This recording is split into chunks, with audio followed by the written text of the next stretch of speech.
em comum acordo. Mas evidentemente que o gnosticismo ele trazia algumas coisas muito ruins, porque trazia a superstição, trazia uma série de outras coisas, demonstrando que Cristo Jesus não era suficiente, que precisava haver outros rituais, outras coisas mais para que pudesse então o homem ser salvo e assim por diante. E o gnosticismo, eles arrogavam-se para si um direito de uma inteligência superior, extremamente arrogantes. Eles achavam e se consideravam senhores da razão. E isso é extremamente preocupante. Então é nesse contexto que o apóstolo Paulo ele escreve Efésios, onde ele vai combater ferrenhamente o gnosticismo.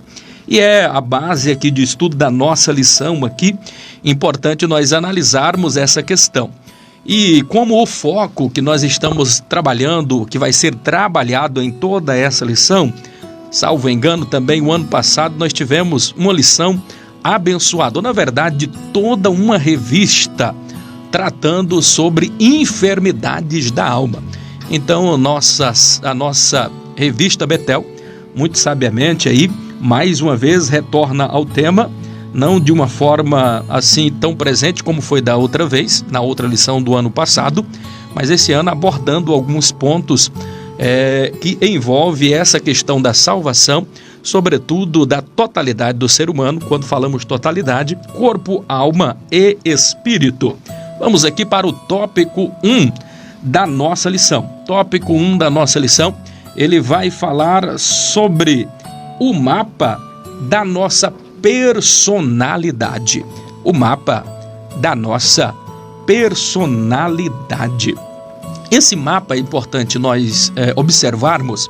Ele vai ter um papel significativo no ser humano através dos primeiros anos de vida. Os psicólogos, eles são unânimes em afirmar que os primeiros anos de vida de uma criança, elas vão ser determinantes para o futuro desse adulto, porque as coisas que se passam nesse período, as experiências vividas no tempo presente de uma criança, ela vai ser determinante para influenciar toda uma vida desta criança. Então é importante nós analisarmos aqui que esse mapa da personalidade, essa personalidade, ela vai estar sempre intimamente ligada a questões aqui, exatamente daquilo que a criança passou nos primeiros dias, na primeira infância, que são do primeiro ao 7º ano de vida. É importante nós analisarmos que essas atitudes ou as experiências que toda criança passa nesse período, e é por isso que pai, mãe, igreja, é importante nós analisarmos e observarmos os aspectos que a criança está inserida dentro do contexto da sua casa, na sua escola e na sua igreja. E por que é que a gente se preocupa tanto? Porque se nós não nos preocuparmos agora com as nossas crianças, com a educação dos nossos filhos, nós estaremos fadados a ter uma juventude fracassada. Nós estaremos fadados a termos um adulto muito mal formado em sua personalidade. Então percebam que se não cuidarmos agora na base, quando a criança já é pequena, essa criança vai crescer com distúrbios, essa criança vai ter muita dificuldade de relacionamento, terá comprometida a sua personalidade e muitas coisas que podem ser evitadas na fase adulta, se nós tivermos o devido cuidado de solidificarmos as bases para uma boa criação de uma criança. Por isso que a Bíblia diz, ensina a criança no caminho em que se deve andar, porque quando ele crescer, jamais ele se desviará dele. Louvado, engrandecido é o nome do Senhor Jesus, que vive e que reina de eternidade a eternidade. E o interessante nós observarmos aqui, meus amados, queridos, diletos, irmãos e ouvintes aqui da Rádio Paz FM e das redes sociais que agora nos acompanham. É importante nós observarmos que os aspectos principais para a formação da personalidade, os 3 principais, eles estão inseridos aqui nessa primeira infância, do primeiro ano ao 7º ano. Então, as 3 coisas principais, que seria o desenvolvimento aqui dessa criança, o desenvolvimento cognitivo, o desenvolvimento socioafetivo e, terceiro, o desenvolvimento físico. Todos eles são formados aqui, não na fase adulta, mas eles vão ser formados aqui. Qualquer deficiência nessa primeira infância gerará transtornos lá no futuro. Por isso que é importante nós cuidarmos aqui do futuro das nossas crianças, cuidando do presente dela, do presente momento em que elas estão vivendo. Então, quando a gente fala aqui do desenvolvimento cognitivo, a gente está falando desse desenvolvimento que tem a ver com a memória, com a aprendizagem, com a inventividade, com a criatividade, com o julgamento moral. Então, todo esse desenvolvimento cognitivo, ele vai ser formado aqui nos primeiros anos de vida. As noções aqui, quando a criança começa a desenvolver a sua coordenação motora, quando ela começa a fazer os triângulos, ela vai entendendo todas essas questões aí dos tamanhos geométricos. E é importante lembrar que nenhuma fase da vida o ser humano consegue aprender como é na primeira infância. As informações mais rápidas e mais aceleradamente processadas é nesse período aqui da primeira infância, aonde a criança está se desenvolvendo em todos os sentidos. Então, se nós negligenciarmos esse cognitivo desta criança, teremos uma criança mal formada lá no futuro, com algumas deformidades que vão comprometer a sua inventividade, a sua criatividade, as suas noções de lateralidade e tudo mais. Interessante nós observarmos também que é nessa primeira infância que um outro aspecto aqui do desenvolvimento socioafetivo, que é muito importante aqui para a formação da personalidade, do mapa da personalidade do ser humano aqui, é importante observar aqui é que esse desenvolvimento socioafetivo, quando é que a criança vai ter esse contato? Primeiro contato socioafetivo que a criança vai ter é quando essa criança ela tem um contato com a mãe. E esse contato é interessante observar que ele vem desde a barriga, desde o ventre da mãe. Então é importante que essa criança sinta-se amada, que essa criança sinta-se protegida, porque Deus ele nos conhece e a Bíblia diz que desde quando nós estávamos no ventre da nossa mãe. O que nos diz Jeremias no capítulo de número 1 e o versículo de número 5? Diz-nos da seguinte forma, que antes que tu foste formado, eu já te conhecia, e antes que tu saísse a madre da tua mãe, eu te santifiquei como profeta às nações. Então Deus ele já nos conhecíamos quando nós éramos ainda informes. E interessante observar que essa criança, quando ela está lá na barriga da mãe, ela tem todo esse aspecto. Eu me lembro, quando eu tive meu primeiro e único filho, até hoje, o Quias, Mateus Vasconcelos Venâncio, a mola do meu coração, eu conversava com ele ainda na barriga da mãe. E o interessante, eu sempre dizia, cadê o nenenzão do papai? E conversava com ele. No dia, ele nasceu prematuro, dentro da incubadora, e eu chegava perto e dizia, cadê o nenenzão do papai? Queridos, era um momento tão lindo, maravilhoso. Ele estava dormindo quando ele ouvia a minha voz. Ele abria os olhinhos. Então, o primeiro contato socioafetivo que a criança tem é com o pai, é com a mãe. E essa criança ela precisa sentir-se amada, porque se a criança não se sentir amada, ela vai ter problemas em sua personalidade quando crescer. E esse desenvolvimento ele vai acontecendo.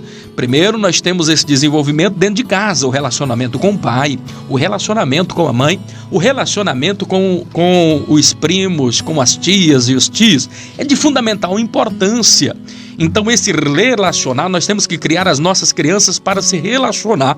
O perigo de deixar uma criança trancada dentro de casa é muito grande. Ela precisa socializar nesses primeiros períodos. Do contrário, vai ter uma criança que vai crescer isolada, com dificuldade de conversar, de convivência em sociedade. Então, outro papel importante que exerce aí nesse período da primeira infância é o período que a criança está agora entrando na escola. O primeiro contato socioafetivo ela recebeu na família. O segundo contato socioafetivo que essa criança agora vai receber depois da família, dos vizinhos e amigos ali, é dentro da escola, os coleguinhas da escola. Por isso que é importante também nós termos os devidos cuidados exatamente também em sala de aula. Para o pai acompanhar, precisa ser presente, o que é que o seu filho está aprendendo, como é que ele está se relacionando na escola, as dificuldades. Então esse período ele é de primordial importância e o pai e a mãe precisam estar bastante atento, porque aí vai formar, nós teremos o mapa aqui de uma personalidade muito bem definida e formada. Se cuidarmos agora, não teremos problemas lá no futuro. Vamos analisar agora um terceiro aspecto também muito relevante nesse período da primeira infância, é o desenvolvimento físico. É nesse período que a criança, o período do desenvolvimento físico, é onde ela vai ter a capacidade do desenvolvimento amplo. O que seria esse desenvolvimento amplo? É a noção de espaço, né? Noção de lateralidade, a formação agora, o seu corpo em transformação. Agora ela já tem uma coordenação motor um pouco maior e agora vem aqui nesse processo. Então é importante nós analisarmos e termos o devido cuidado também com esse desenvolvimento físico, que é a capacidade do desenvolvimento amplo que a criança tem, noção de espaço e lateralidade, né? Agora, por que pastor Eurípides, professor Eurípides, que essa fase ela é tão importante? Primeiro, por tudo aquilo que eu já falei. Mas se nós fôssemos aqui dividir em duas questões primordial para entendermos melhor por que é que essa fase é tão importante, deixai-me dizer, sabeis por que esta fase é tão importante e tão relevante para a formação da criança, da sua personalidade? Primeiro, é que as atitudes no tempo presente, as experiências no tempo presente vivida pela criança, se nós não tivermos cuidado, isso é um estudo e os psicólogos apontam para essa grande verdade, que todos aqueles que têm desvio de personalidade, desvio de caráter, 90%, 85% a 90% tiveram problemas na sua formação, na primeira infância. São traumas vividos neste período e esses traumas vai trazer sequelas para essa criança agora já adulto. Futuramente, essa criança que sofreu traumas, essa criança que passou por alguma dificuldade socioafetiva, emocional, sociomotora, desenvolvimento físico de alguma forma foi comprometido, se o desenvolvimento cognitivo dela foi comprometido de alguma forma nessa primeira infância, isso vai refletir no caráter do ser humano futuro. Por isso que é importante nós observarmos. Toda vez que você vê alguém com desvio de caráter muito acentuado, tenha certeza, em sua maioria, essa criança teve dificuldades na primeira infância. De repente foi um abuso, de repente foi alguma coisa que mexeu com a psique, com o emocional desta criança e que vai acompanhá-la para o resto da sua vida. Quer ver uma outra coisa também, que é por causa disso daí, que vai trazer um problema futuro? De 85% a 90% também dos adultos que têm transtornos mentais, físicos, emocionais, identificados aí pela psicologia na área da medicina como sendo patológicos, tem muitas coisas que nós vamos observar aqui, que são traumas adquiridos por causa de problemas na primeira infância. Então, experiências vividas lá no passado, que são extremamente traumáticas, vai causar sequelas agora nesse mapa de desenvolvimento da personalidade. Quando essa criança crescer, por certo, se não houver uma quebra de paradigma aqui, se não for Jesus Cristo com a sua suficiência, se não houver psicólogos muito bem preparados, então difícil será então recuperar esse adulto que um dia teve graves problemas aí, na verdade, aí na sua infância. Então é importante nós analisarmos. No 1.1 agora da nossa lição, abordando aqui, a restauração é para quem? É para todos. O tópico 1 da nossa lição vai falar exatamente isso, que a restauração é para todos. E você precisa entender esta verdade, meu amado, querido, dileto, irmão, ouvinte, que nos ouve nesta oportunidade. Eu tenho uma boa notícia: a restauração é para todos. Jesus quer restaurar você nesta noite. E Jesus quer restaurar os alunos da escola bíblica dominical. Você que é professor, você que nos ouve agora desta oportunidade, está aí uma oportunidade de você em aula estar explicando que Jesus ele é suficiente, ele pode restaurar.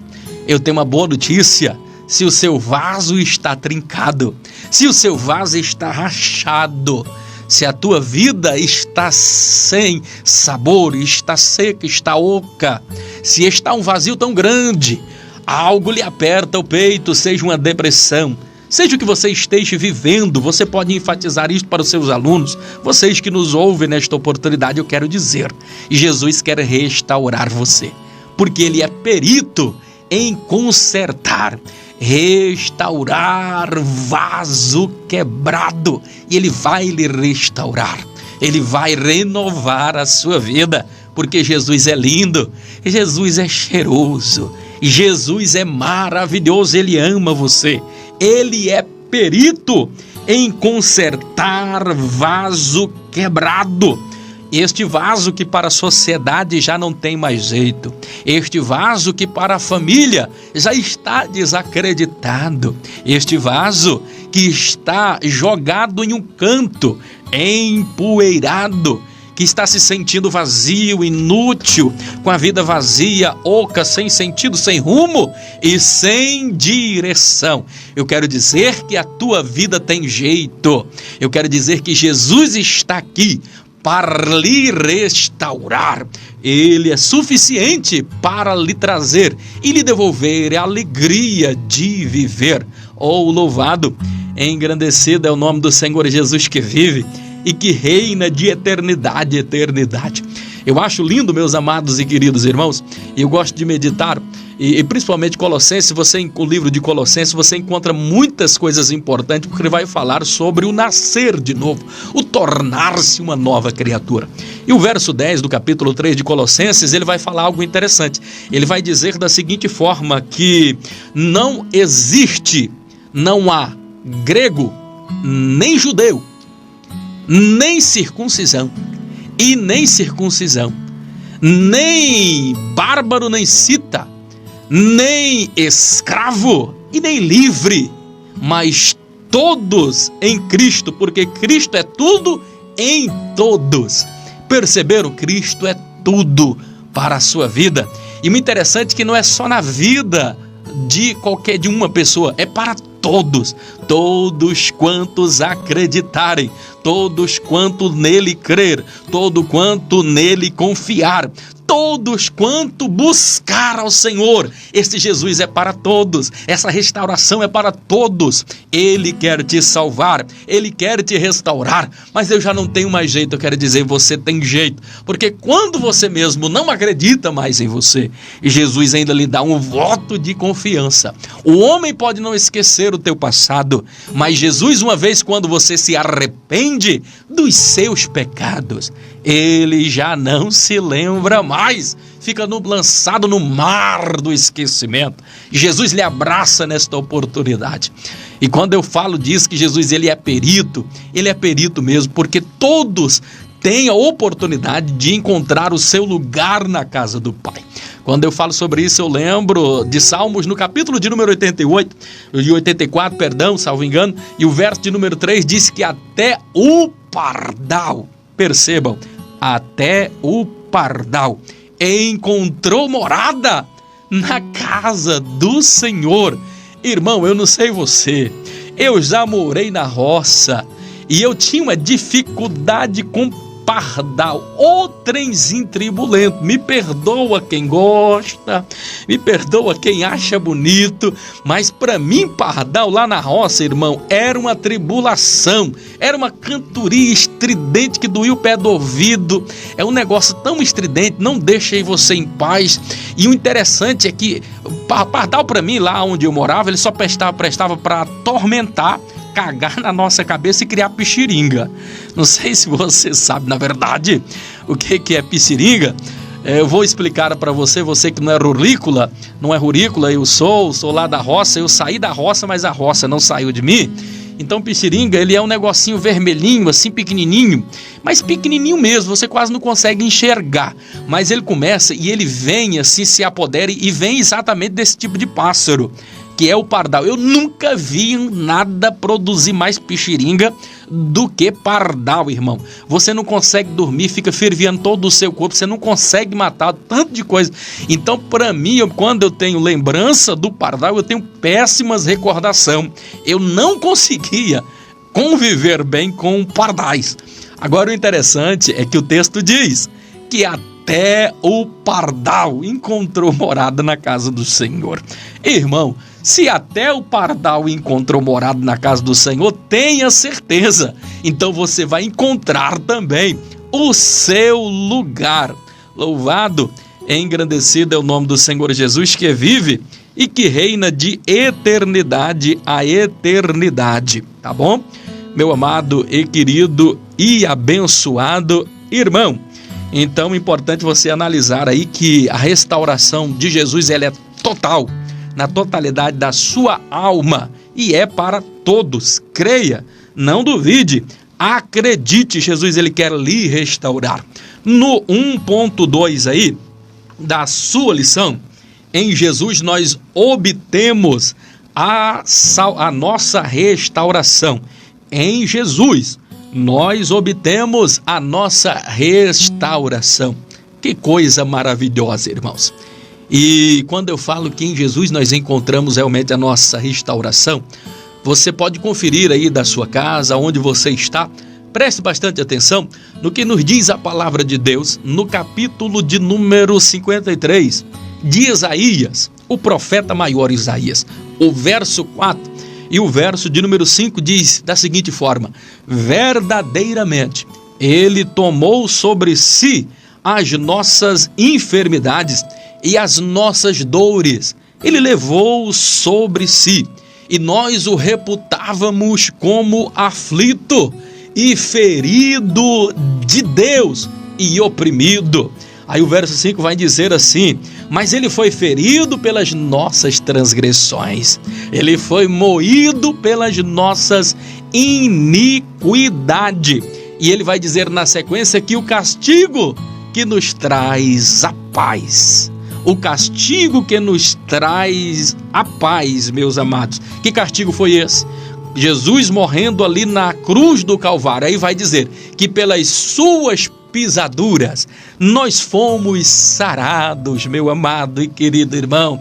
Que boa notícia, que notícia maravilhosa, é que Jesus ele é suficiente. Hoje nós temos o direito de sermos chamados filhos de Deus. O pecado que tanto nos oprimia, ele levou sobre si. Todos os nossos pecados, ele levou sobre si as nossas enfermidades, as nossas dores, ele levou sobre si, e ele foi ferido pelas nossas transgressões, pelo nosso erro, pela nossa culpa, pelo nosso pecado. Ele foi moído pelas nossas iniquidades, e hoje ele está aqui para te abraçar. E nós podemos dizer com toda a convicção que em Cristo nós temos a vitória. É exatamente isso que vai nos dizer também em 1 Coríntios, no capítulo de número 13, e o versículo de número 57, mas graças a Deus que Jesus nos dá a vitória, ou graças a Deus que nos dá a vitória por nosso Senhor e Salvador Jesus Cristo. Jesus é suficiente, meu amado e querido irmão. Os psicólogos são importantes, são. A medicina é importante, é. A ciência é importante, é. Os médicos são importantes, são. Mas nenhum deles são suficiente. Só Jesus é suficiente para lhe restaurar, para lhe trazer a paz, para lhe trazer o renovo, para lhe sarar corpo, alma e espírito. Ele é suficiente na sua vida. E o interessante, no Salmos de número 34 e o versículo de número 4, um dia desse, eu conversando com alguém que tinha sérios problemas de depressão, crises de pânico e ansiedade. Eu cheguei para essa pessoa e ela já não acreditava mais que a medicina tinha uma solução para ela. Mas eu cheguei para essa pessoa e eu lhe falei: olha, eu acho importante, é necessário, é urgente que se procure um especialista, alguém que vai cuidar dos seus problemas socioafetivos, emocionais, problemas de todas as ordens que estão na sua psique. É importante, por demais é. Mas o mais importante disso tudo é você ter Jesus na sua vida.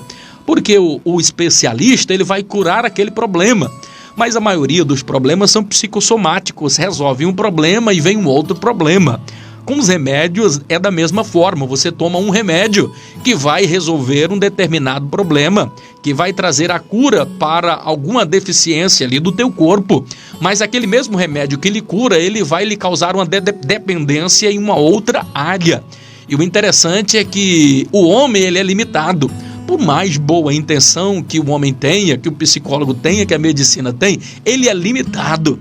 Agora eu louvo a Deus, porque quando eu leio a palavra de Deus, irmãos, sobretudo aqui no Salmos de número 34, e o versículo de número 4, onde vai dizer na linguagem de hoje: no dia em que eu comecei a ficar deprimido, busquei ao Senhor, e Ele me respondeu e me livrou de todos os meus temores. Prestou atenção? No dia em que eu comecei a ficar deprimido, o que o salmista fez? Ele buscou ao Senhor. Então, no dia, meu querido, que você começar a ficar deprimido, no dia que você estiver um pouco mais para baixo, em que você olha para o lado e não vê um ombro amigo, alguém lhe aproximar de você, um dia que você se encontrar muito sozinho, em um dia que você olhar para um lado e para o outro e aparentemente você não consegue encontrar algum alento para a sua alma. E quando esse momento chegar, quando a depressão chegar, se chegar na sua vida, o conselho é esse: busque ao Senhor, porque quando você busca ao Senhor, você pode ter certeza, Ele vai te ouvir. Há momentos que o seu amigo não vai querer lhe ouvir. Há momentos que a sua esposa não vai poder lhe ouvir, o seu filho não vai poder lhe ouvir. Às vezes, um grande amigo seu não vai ser o suficiente e você não conseguirá se abrir com ele. Mas se a depressão chegar e você buscar a Jesus, eu quero lhe dizer, Ele vai te ouvir, Ele vai te compreender, Ele vai te restaurar, Ele vai te renovar. Eu tenho uma boa notícia. O salmista diz que Deus o ouviu e o livrou de todos os seus temores. Aí no verso 6, esse mesmo salmista agora, sabe o que ele vai dizer? Ele vai estar tão alegre, e ele agora, dando um testemunho disso daqui, ele vai dizer da seguinte forma: clamou este pobre, miserável pecador, e o Senhor o ouviu, e o salvou, e o livrou de todas as angústias. Vou repetir: clamou esse pobre, miserável pecador ao Senhor, e o Senhor o ouviu e o salvou de todas as suas angústias. Oh, louvado, engrandecido é o nome do Senhor, querido. Você viu que coisa gloriosa? Às vezes você é um pobre, miserável pecador que a sociedade abandonou. Você é um pecador que ninguém já olha mais para você. A sociedade pode ter abandonado você. A igreja pode ter abandonado você, mas Jesus não te abandona. Você pode ser um pobre, miserável pecador, como o salmista que estava dizendo. Mas quando ele clamou ao Senhor, o Senhor o livrou, o Senhor o salvou de todas as suas angústias. O que eu estou querendo dizer? É que o Senhor, diferente da medicina, ele não cura apenas uma área, ele vai curar todas as enfermidades. Não há enfermidade na tua alma, não há nenhuma síndrome patológica hereditária, não existe nada que Jesus não possa curar. Ele pode te livrar de todas as suas angústias, meu amado, querido e abençoado irmão. É isso que a lição vai provar para nós, para cada um de nós nesta oportunidade. 1.3 aqui da nossa lição vai falar da paz de espírito do coração. Paz de espírito do coração. É 1.3. O interessante, querido, nós lemos lá no texto áureo, quando Deus ele nos fala, Jesus dizendo: deixo-vos a paz, a minha paz vos dou. Eu não a dou como o mundo a dá. Interessante que a paz de Jesus não é a paz que o mundo pode dar. É por isso que, às vezes, o ser humano ele vai buscar paz na bebida. O ser humano ele vai buscar a paz em um amor que, às vezes, não correspondido. E, às vezes, aquilo que você tem uma alegria ali momentânea, mas aquilo vai lhe trazer transtornos futuramente. Porque essa paz que o mundo dá, ela é diferente, querido, ela é momentânea, ela é passageira, mas Jesus ele nos dá a paz, e é uma paz abundante, uma paz que é próspera, que nos enche de alegria e recupera todo o nosso ser e restaura a nossa alma. Deus ele tem todo este poder para fazer tudo isso. Louvado, engrandecido é o nome do Senhor Jesus. E a paz de espírito, querido, nós só encontramos em Deus. Perceba que nós temos que ter uma fé firme. No Salmo de número 26, no versículo de número 3, nós encontramos a seguinte afirmação: tu conservarás em paz aquele cuja a mente está firme em ti. Percebam que o salmista aqui, ele está falando literalmente que se nós estivermos firmes em Deus, nós vamos ter conservada a nossa paz. Qual o segredo então para nós termos a paz? É se nós estivermos firmes com a nossa confiança em Deus, porque essa confiança ela fala de esperança. Quem tem esperança não desanima, quem tem esperança espera, e não espera de qualquer maneira, ele espera do verbo esperançar, ele espera com ânimo, ele espera acreditando, ele não duvida. E quem tem essa esperança, quem tem firme a sua convicção e está firme acreditando em Deus, você vai conservar a tua vida em paz, porque nada te abala, porque você está com a tua fé colocada firme em Deus. E o interessante é que quem tem Jesus, querido, tem paz. Por quê? Isaías, no capítulo de número 6, e o versículo de número 9 fala que que Jesus ele é o príncipe da paz. Então, se Jesus é o príncipe da paz, querido, ele é o dono da paz. Ele tem paz para dar, é por isso que ele diz: deixo-vos a paz. É porque ele é a paz. E o reino do céu diz que ele é paz, justiça. Não é feito de comida nem de bebida, mas é feito de paz e feito de justiça. E Jesus é paz. Ele é a paz verdadeira. E se você tem Jesus, então, querido, se alegre, porque você tem paz. Um outro dia eu conversava e dava esse testemunho na igreja de um casal. Este casal, ele casou. E no início, quando ainda noivos, era uma alegria. E estavam enamorados, o mundo de cada um estava mais colorido. Estava tudo muito perfeito. Mas esse casal casou-se, começou a ouvir as primeiras dificuldades, as primeiras brigas. E com essas primeiras brigas começou a entrar contendas. E o diabo ele precisa apenas de uma brecha. E aquele casamento que era tão bonito, na casa onde eles moraram, que eles construíram, que edificaram para o casamento deles, eles colocaram lá na cabeceira ali da porta, na testeira, colocaram: esta casa pertence ao Senhor Jesus. Mas eles não vigiaram e o diabo entrou. E havia dia que eles brigavam, iam um no pescoço do outro, faltavam se matar. E aquela casa que eles estavam dizendo que pertencia ao Senhor Jesus, parecia mais uma extensão do inferno. Já não tinha mais paz, eles não conseguiam orar, eles não conseguiam mais terem diálogo. Um dia eles resolvem viajar, não sei se de férias. Eu ouvindo contar essa história estou repassando. E o interessante é que quando eles viajaram, os vizinhos foram lá e escreveram embaixo onde estava escrito: esta casa pertence ao Senhor Jesus. Os vizinhos, sabendo que ali só tinha briga e contendo o que eles fizeram, escreveram embaixo: mas está alugada para Satanás. Tem muita casa, parece brincadeira, irmão, mas tem muita casa de crente aí que está parecendo extensão de Satanás. É pai brigando com filho, é filho brigando com mãe, mãe brigando com filho, pai brigando com a mãe, mãe brigando com o marido. Parece muito mais uma extensão do inferno. Querido, se teu lar não está tendo paz, é porque está faltando Jesus. Convide Jesus para o seu casamento.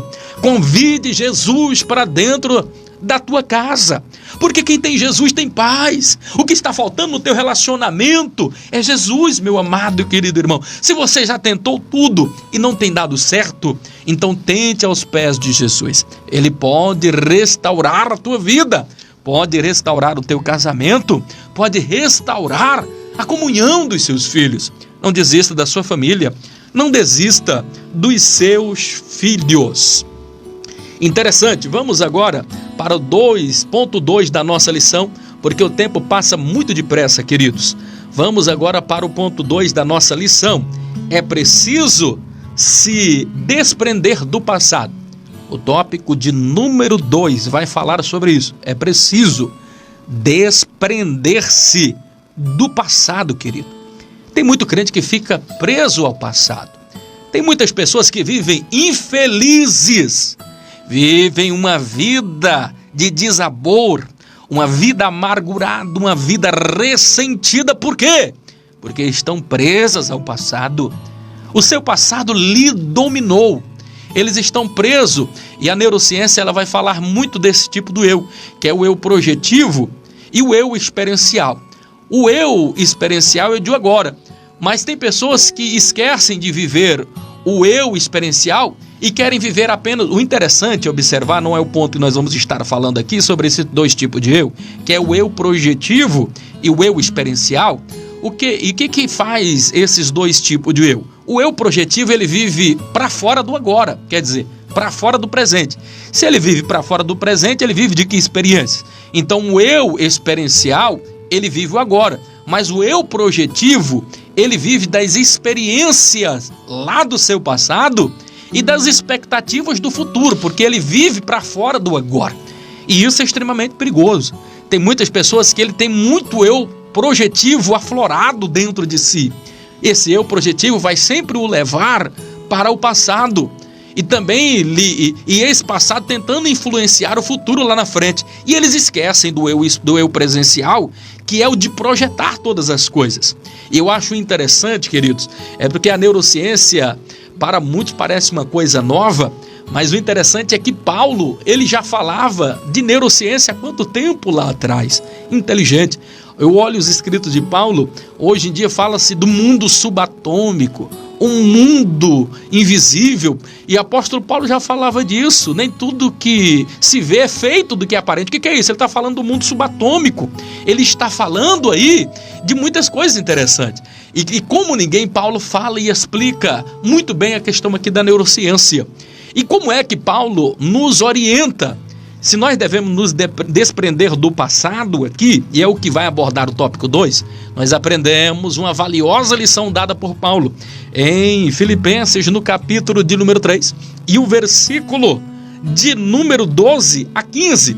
Mas no 13, ele vai começar dizendo aqui da seguinte forma, que uma coisa faço, é que esquecendo, então ele já está falando aqui, fazendo o tempo presente, uma coisa faço, é que esquecendo-me das coisas que para trás ficaram, agora prossigo para as que estão diante de mim, e eu avanço para o prêmio da soberana vocação em Deus, por Cristo Jesus. Então ele deu uma lição valiosa. Ele diz: eu faço. Quando ele diz eu faço, ele está falando no presente. O que nós devemos fazer no tempo presente? Esquecer das coisas que para trás ficaram, porque está no passado. O eu projetivo, você precisa se desligar e agora concentrar no presente para não comprometer o futuro. Então ele diz: uma coisa eu faço, tempo presente, é que esquecendo-me das coisas passadas se refere ao passado. Aí ele volta para o presente dizendo: eu prossigo. Quando ele fala prossigo, ele está mais uma vez voltando aqui para o presente. Ele diz prossigo, mas ele não só prossegue, ele vai avançar agora no pensamento. Para quê?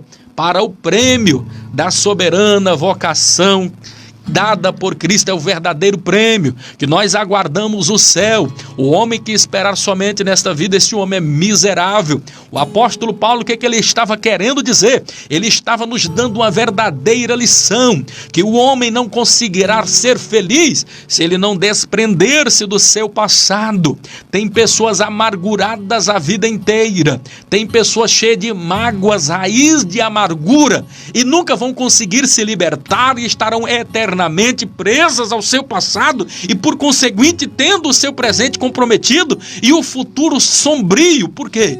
Não desprenderam do passado. E Paulo, ele diz: uma coisa eu faço, esquecendo-me das coisas que para trás ficaram.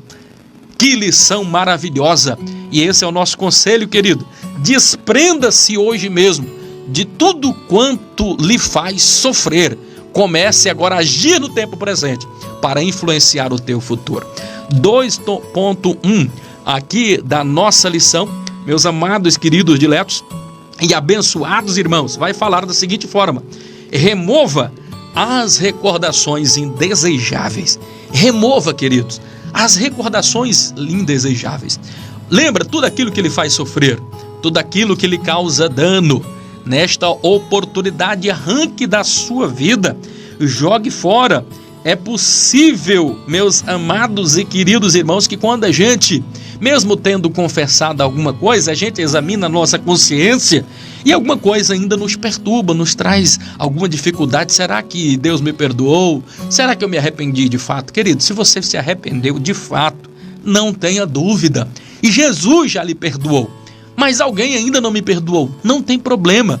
Se Jesus lhe perdoou, se você já pediu perdão para aquela pessoa, então já não existe mais nenhuma condenação para aqueles que estão em Cristo Jesus, porque você já não anda mais segundo a carne, e sim segundo o Espírito. E se você está em Espírito, tudo que ficou para trás está para trás, ficou no passado. Pare de sofrer, você não é museu para viver do passado, querido. Mude a sua vida, mude o seu foco, vire a página, comece a caminhar. Do contrário, você terá comprometido o seu futuro e até mesmo a sua salvação. E como é que eu posso, pastor Eurípides, vencer tudo isso? Como é que eu tiro as recordações indesejáveis? Romanos, no capítulo de número 12, o versículo de número 2 nos dá a lição. O que nos diz lá a palavra?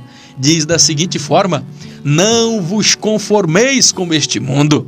Deus está dizendo: olha, não vos conformeis, não se conforme com a derrota, não se conforme com o fracasso, não se conforme com a dor, porque Deus quer que você seja feliz. Você merece ser feliz, você precisa ser feliz, meu amado e querido irmão, ouvinte que nos ouve aqui através da Rádio Paz FM, também através do YouTube, através aí do Face, quem nos acompanha.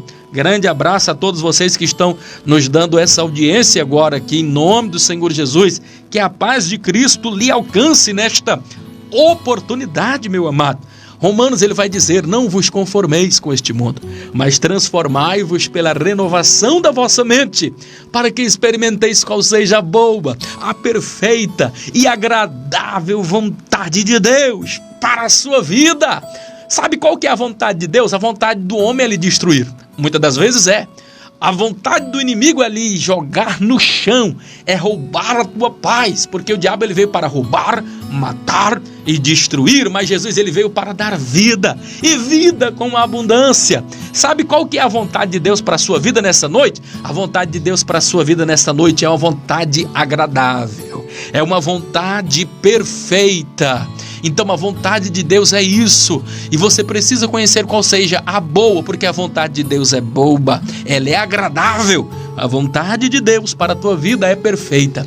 Então renove a sua mente. Apóstolo Paulo, ele teve algumas lutas, como em Filipenses, em uma igreja que tinha dificuldades.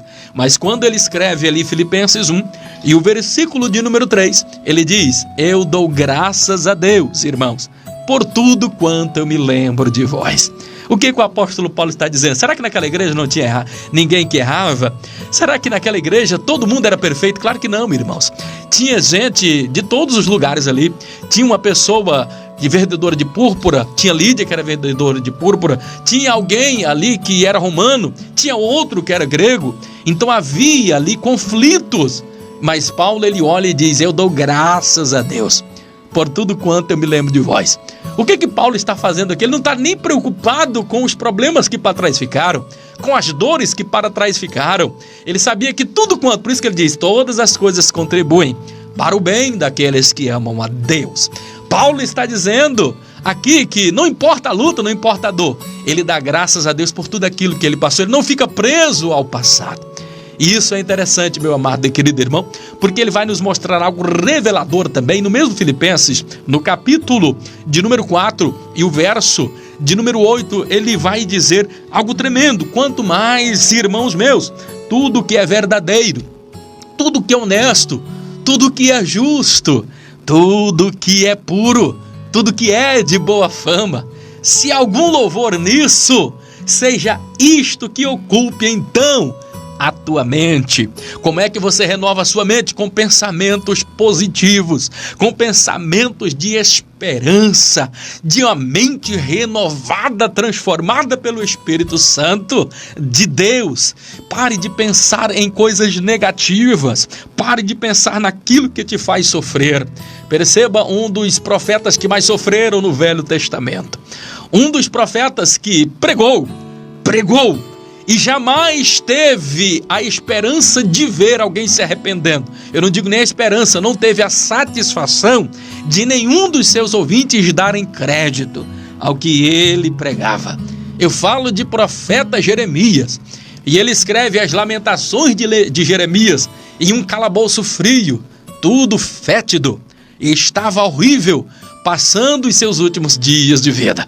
Era um homem para estar depressivo, um homem para estar todo amargurado, com a alma como que um fel, cheio de amargura e de rancor. Ele poderia estar assim, mas sabe o que esse homem fala no ápice da sua dor? Ele vai nos dar uma lição importante em Lamentações, no capítulo de número 3 e o versículo de número 2, ele vai dizer-nos da seguinte forma: quero trazer à memória somente aquilo que me traz esperança. Eu só quero trazer à memória aquilo que me traz esperança. Por que é que você está trazendo na sua mente? Por que é que você está colocando na sua mente coisa que lhe deprecie, que lhe faça sofrer? Está difícil, tá?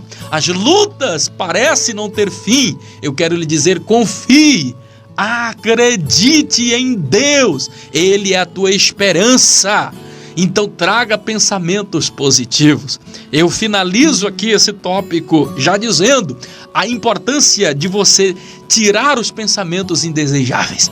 Olha a diferença. Quando nós falamos, quando o apóstolo Paulo fala aqui, olha, não vos conformeis. Aqui eu aprendo a lição entre a pessoa que é conformista e uma pessoa que ele é otimista, que é um crente que tem uma fé viva. Perceba que uma pessoa conformista, ele vê dificuldade em cada oportunidade. Mas o crente com a esperança viva, em cada dificuldade, ele vê uma oportunidade. Perceba, quer ver uma outra coisa? Um conformista, quando ele olha para a chuva, e vê uma tempestade se aproximando, ele corre, se esconde de medo. Mas na mesma chuva, uma pessoa que é otimista, que é um cristão de verdade, na mesma chuva, ele vê a oportunidade de plantar e de ter uma colheita farta. Meus amados e queridos irmãos, você quer ver uma diferença? O conformista, ele olha para a rosa linda e formosa e sabe o que ele faz? Ele chora. E por que é que ele chora? É porque ele sabe que na rosa existem espinhos. Mas o otimista, o cristão com a fé viva, ele no mesmo cenário, ele olha para os espinhos e ele se alegra, porque ele sabe que nos espinhos também tem uma rosa linda e cheirosa e perfumada. Percebam que o conformista, ele sempre vai dizer que as coisas, que tudo que acontece é obra do destino. Mas a pessoa que é otimista, ele diz e afirma que o destino é uma questão de escolha. Uma pessoa conformista, ele é vítima do seu passado, daquilo que aconteceu. E é disso que nós estamos falando aqui.